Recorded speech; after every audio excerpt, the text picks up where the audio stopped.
Direction générale de la communication de l'Église méthodiste unie Côte d'Ivoire. Campagne de sensibilisation contre la Covid-19. Église méthodiste unie Côte d'Ivoire. Peuple de Dieu, population vivant en Côte d'Ivoire. Que tu crois, que tu doutes, la Covid tue. Respectons les mesures barrières, car nos vies en dépendent. Stop, stop, stop, stop. Covid-19. Avoir une jeunesse plus active, plus vivante pour son développement holistique, c'est tout le sens du séminaire de formation sur l'entrepreneuriat et le business plan organisé au profit des jeunes de l'Église méthodiste unie Côte d'Ivoire le samedi 12 novembre 2022 au Temple Galilée de Plateau d'Ocuy.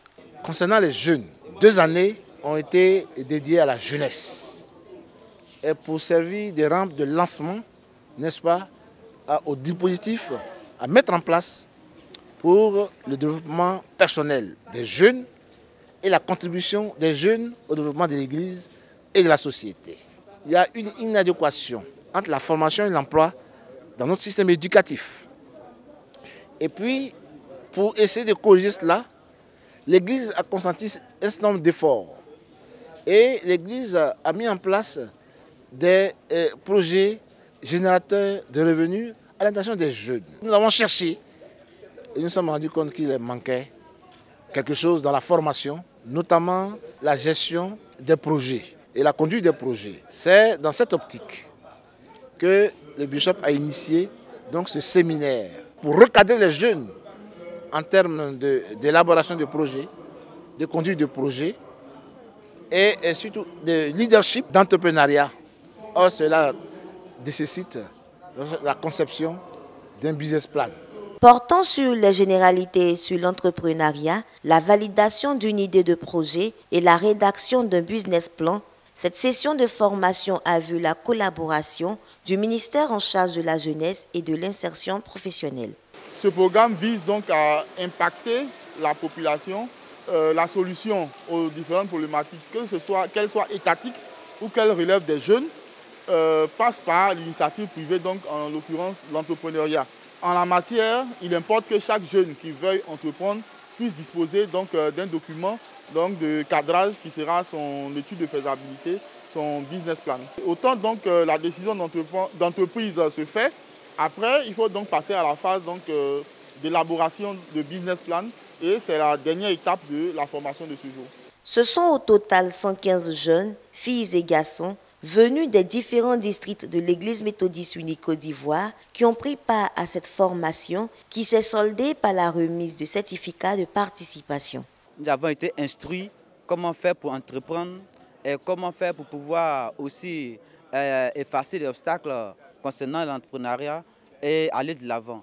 Moi, merci aux formateurs, merci à son éminence, le bishop Benjamin Boni, pour l'initiative. À travers ce séminaire, nous avons pu présenter nos différents projets pour la jeunesse. Et à travers ce séminaire, nous avons compris comment élaborer un projet, à partir de quoi les informations à collecter pour pouvoir vraiment réaliser notre projet. Nous souhaitons que cette initiative ne s'arrête pas.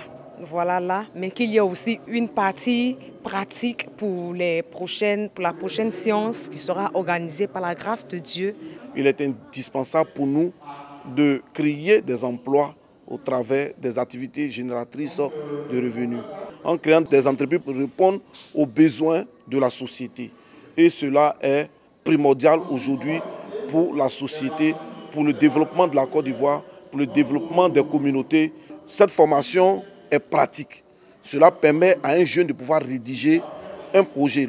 Ayant à cœur le plein épanouissement de sa jeunesse, le bishop Benjamin Boni a tenu à assister à cette rencontre. Il faut vouloir réussir.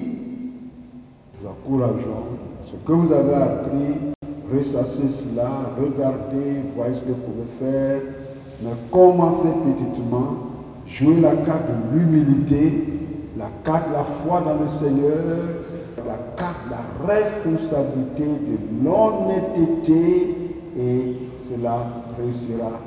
Malgré toutes les tentatives néfastes de Satan. En Jésus, vous avez vaincu Satan. La jeunesse étant la force nourricière de demain, il semble plus que judicieux pour l'Église de penser à sa formation.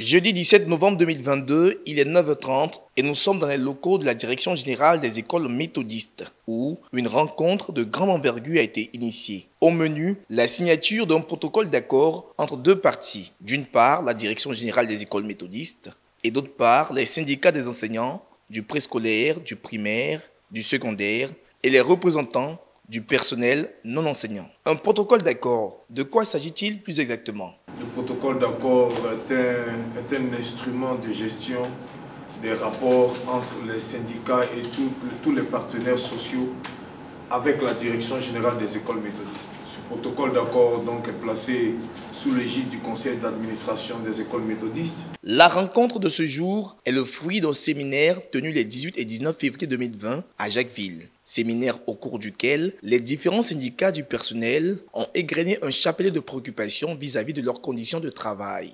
Ces échanges ont enfanté d'un premier protocole d'accord, celui de la trêve sociale. Après des entretiens très fraternels, l'ensemble des syndicats présents se réjouit de l'avancée des résolutions prises en amont et salue le sens de responsabilité de la hiérarchie. Ce qui nous réjouit, c'est l'indemnité contributive au logement qu'on accorde aux travailleurs, sinon qu'aux employés du préscolaire et primaire. Nous pensons que ça va permettre à tout un chacun de se sentir un peu à l'aise.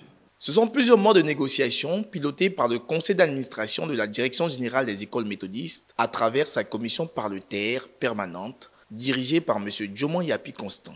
Nous sommes retrouvés devant l'inspection du travail du Cocody qui gère la circonscription de la DGM et après nous sommes rendus à la commission de l'inspection du travail au niveau national pour continuer nos échanges.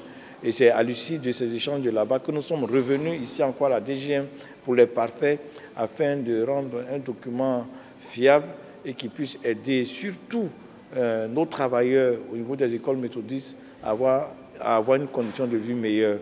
Après les différentes allocutions et la séance de lecture des points à examiner, place au moment phare de cette rencontre, à savoir la signature du protocole d'accord entre les différentes parties.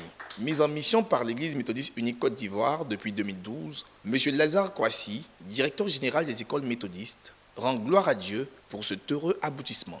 Après la signature du protocole d'accord pour la trêve sociale, c'est la signature du protocole d'accord d'une revalorisation des salaires et d'un certain nombre de gains sociaux que les employés n'avaient pas avant. L'État de Côte d'Ivoire est en difficulté. Nous connaissons tous la vie chère dans ce pays. Il fallait donc qu'ils nous comprennent et nous avons réussi à aboutir à un minimum dans cette revalorisation et dans l'accord de certains avantages sociaux qu'ils n'avaient pas avant. Et Dieu merci que nous venons de conclure avec la signature de ce protocole d'accord en présence de tout ce que vous avez vu ici, les syndicalistes eux-mêmes et le conseil d'administration. En présence de l'aumônerie des cours secondaires méthodistes de Côte d'Ivoire et des représentants du mouvement des laïcs de notre Église, c'est par un déjeuner convivial et fraternel que s'est soldée cette cérémonie.